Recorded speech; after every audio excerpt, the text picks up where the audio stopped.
بسم اللہ الرحمن الرحیم۔ زی اسلامک ٹی وی کے معزز خواتین و حضرات، السلام علیکم۔ پیارے دوستو، آج کی اس ویڈیو میں ہم پیش کرنے جا رہے ہیں ایک ایسا دلچسپ واقعہ جسے سن کر آپ حیرت میں پڑ جائیں گے۔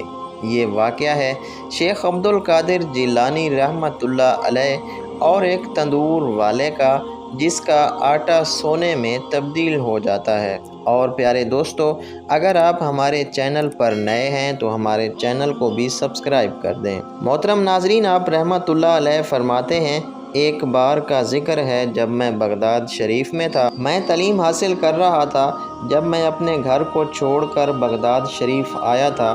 جو دینار میری والدہ ماجدہ نے مجھے دیے تھے وہ بھی اب ختم ہو چکے تھے، جس کی وجہ سے مجھے کافی تنگ دستی اور آزمائش کا سامنا کرنا پڑتا تھا، اور کئی روز تک مجھے کھانے کے لیے کچھ بھی نہ ملا۔ اب ایسا حال تھا کہ کس کے آگے ہاتھ پھیلائیں، اللہ کے سوا کس سے مانگیں۔ بھیک تو صرف اللہ تعالیٰ کے در سے ہی ملتی ہے۔ مجھے شرم آتی تھی کہ میں کسی سے کچھ کہوں یا کسی کو یہ بھی کہوں کہ مجھے بھوک لگی ہے۔ اگر اس ویرانے سے جنگل میں سے کچھ مل جاتا تو یہ تو اللہ تعالیٰ کی جانب سے ہوتا، مگر کسی انسان کے آگے آ کر شرم سے سر جھکانا یہ منظور نہ تھا۔ اور قرض تو میں لینا ہی نہیں چاہتا تھا کہ قرض لوں اور کسی کو کہوں کہ مجھے کچھ کھانے کو دے دیں۔ لیکن کیا کریں، اس ویرانے اس جنگل میں کچھ بھی نہیں مل رہا تھا۔ حال ایسا تھا کہ آنتوں سے آوازیں آنے لگیں اور ایسی حالت تھی کہ شاید دم ہی نکل جاتا، کہ بھوک لگ رہی تھی اور اس جگہ کچھ بھی نہ تھا۔ اللہ تعالیٰ سے دعا مانگی، یا اللہ، غیب سے میری مدد فرما دے، غیب سے روٹی کا انتظام کر دے۔ ایک دن بھوک کی شدت سے میں دریائے دجلہ کی طرف گیا تاکہ وہاں سبزی کے پتے کھا سکوں، مگر وہاں مجھ سے پہلے بہت سے فقراء اور درویش موجود تھے۔ اگر کوئی چیز ان کو ملتی تو ان سب کا رش بڑھ جاتا۔ میں شہر لوٹ آیا کہ وہاں کوئی چیز تلاش کروں، لیکن وہاں پر کچھ نہیں ملا۔ بالآخر میں بھوک سے نڈال ہو کر مسجد کے ایک کونے میں بیٹھ گیا اور اللہ کا ذکر کرتا رہا۔ شدت بھوک اور پیاس سے میرا سر چکرانے لگا اور آنکھوں کے آگے اندھیرا چھانے لگا کہ اٹھنا مشکل ہو گیا تھا۔ واقعہ اتنا بڑھ گیا کہ جسم میں جان نہیں تھی۔ غیب سے ایک آواز آئی، اے عبدالقادر، اب آپ برداشت نہیں کر سکو گے، اٹھو اور کسی سے قرض لو، اور کسی سے قرض لے کر اپنے لیے روٹی لاؤ۔ آپ کو یہ بات منظور نہیں تھی آپ کسی سے قرض لیں، لیکن بھوک کی شدت اتنی غالب تھی، اتنی زیادہ تھی کہ آپ نے مجبور ہو کر اپنے قدم شہر کی طرف دوبارہ بڑھا دیے۔ دکانیں تو بہت سی تھیں، لیکن آپ کو ایک نان بائی کی دکان نظر آئی۔ وہ بہت گرم گرم اور خستہ نان تھے جو آپ کے سامنے وہ تندور سے نکال رہا تھا۔ اللہ والے لذت کے لیے اور زبان کے ذائقے کے لیے نہیں کھاتے، لیکن ان کی مجبوری ہوتی ہے کہ وہ اگر نہ کھائیں تو بھوک سے ان کی جان چلی جائے۔ اسی وجہ سے انہوں نے اس روٹی کو لینا منظور کیا، اور یہ آواز غیب سے آئی تھی، کوئی نفس کی خواہش نہیں تھی۔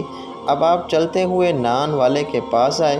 اس نان والے نے آج تک آپ کو نہیں دیکھا تھا، کیونکہ آپ نے اس سے کبھی بھی روٹی نہیں لی تھی، اور اس نان والے کے دل میں اللہ تعالیٰ نے ان کے لیے یہ بات ڈال دی تھی کہ یہ اللہ تعالیٰ کے برگزیدہ بندے ہیں، اور جوانی میں ہی اللہ تعالیٰ کی طرف رجوع کر چکے ہیں۔ طالب علم ہے، اس لیے ان کے لیے روٹی کا انتظام کیا جائے۔ اس کے دل میں خود بخود آپ کی عزت آ گئی، اور ایسا لگنے لگا کہ وہ آپ کو پہچانتا ہے، آپ کی بہت عزت کرتا ہے۔ آپ فرمانے لگے کہ وہ مجھ سے کہنے لگا، آپ عبدالقادر ہیں؟ تو میں نے کہا، ہاں، میں عبدالقادر ہوں، وہی عبدالقادر جو بغداد شریف میں علم حاصل کرنے آئے ہیں۔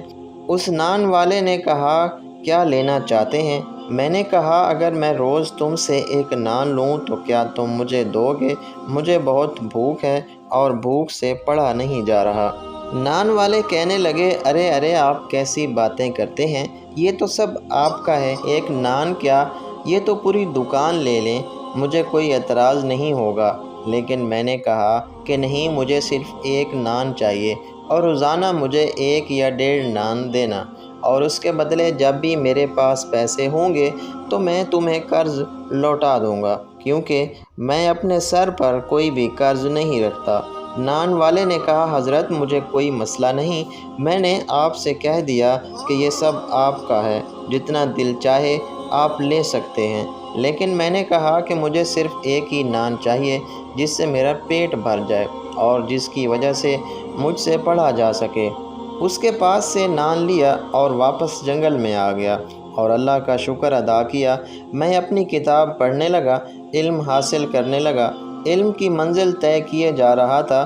یہ علم دنیا کا علم نہیں تھا بلکہ اسرار و رموز کھل رہے تھے، وہ باتیں پتہ چل رہی تھیں جو کسی عام انسان کو پتہ نہیں چل پاتی۔ یقیناً یہ وہ علم تھا جس سے دنیا اور انسانیت کو فائدہ پہنچنے والا تھا۔ اب یوں ہی دن گزرتے گئے۔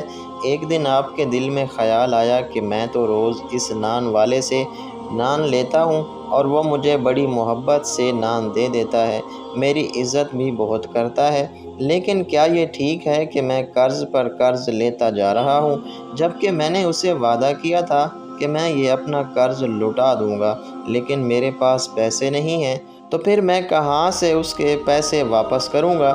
یہ خیال اتنی شدت سے مجھے آیا کہ میں نے کہا اے عبدالقادر، قرض تو قرض ہوتا ہے اور تم قرض کی روٹی کھاتے جا رہے ہو، کچھ تو کرنا پڑے گا۔ اس نان والے کو پیسے تو دینے پڑیں گے، لیکن کوئی صورت نظر نہیں آ رہی تھی۔ آپ کہتے ہیں مجھے اتنی شرم آئی کہ شرم کے مارے کتنے دن میں روٹی لینے اس کے بعد جاتا ہی نہیں تھا کہ کیسے میں اس سے نظریں ملاؤں گا۔ بہت دن گزر گئے اور میں اس نان والے کے پاس نہیں گیا۔ ایک دن میں سوچ رہا تھا کہ قرض میں اسے کیسے لٹا پاؤں گا کہ غیب سے ایک آواز آئی اور کہنے والا کہہ رہا تھا اے عبدالقادر، آپ کی روٹی کا قرض اتارنے کا ذمہ اللہ تعالیٰ نے لے لیا ہے، آپ اس بات کی فکر کیوں کرتے ہیں؟ آپ کو جانا چاہیے تھا۔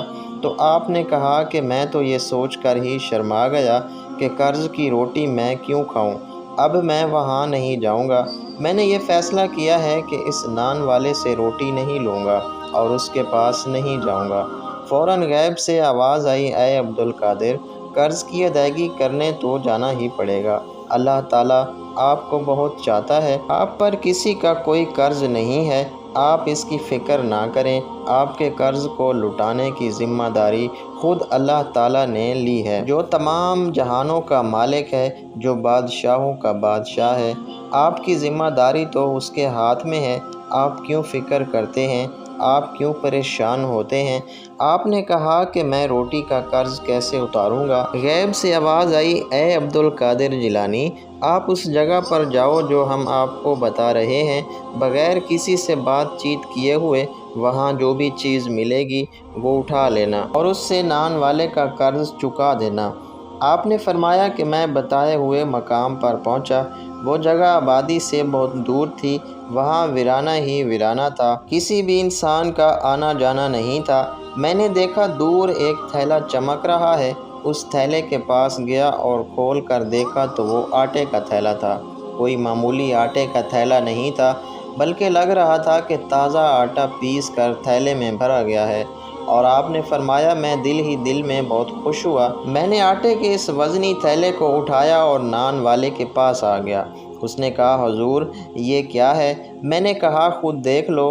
وہ بھی اسی آٹے کا تھیلا سمجھ رہا تھا۔ اس نے آٹے کے تھیلے کا منہ کھولا تو حیرت کے مارے اس کی چیخ نکل گئی، وہ پریشان ہو گیا، کہنے لگا یہ کیا ہے؟ میں نے کہا کہ کیا دیکھا تم نے؟ اس نے کہا حضور یہ آٹے کا تھیلا نہیں ہے بلکہ اس کے اندر تو سونا ہی سونا ہے۔ اس نے کہا کہ حضرت اتنی جلدی کرنے کی کیا ضرورت تھی، اور اگر آپ نے دینا ہی تھا تو چند سکے ہی دے دیتے، روٹیاں اتنی زیادہ نہیں تھیں اور کچھ دن تو آپ میرے پاس آئے ہی نہیں تھے اور میں آپ کا انتظار کر رہا تھا، اور جب اب آپ آ ہی گئے ہیں تو سونے سے بھرا ہوا تھیلا لے کر آئے ہیں۔ حضرت قرض تو اتنا زیادہ نہیں تھا جتنا آپ نے مجھے لوٹا دیا ہے۔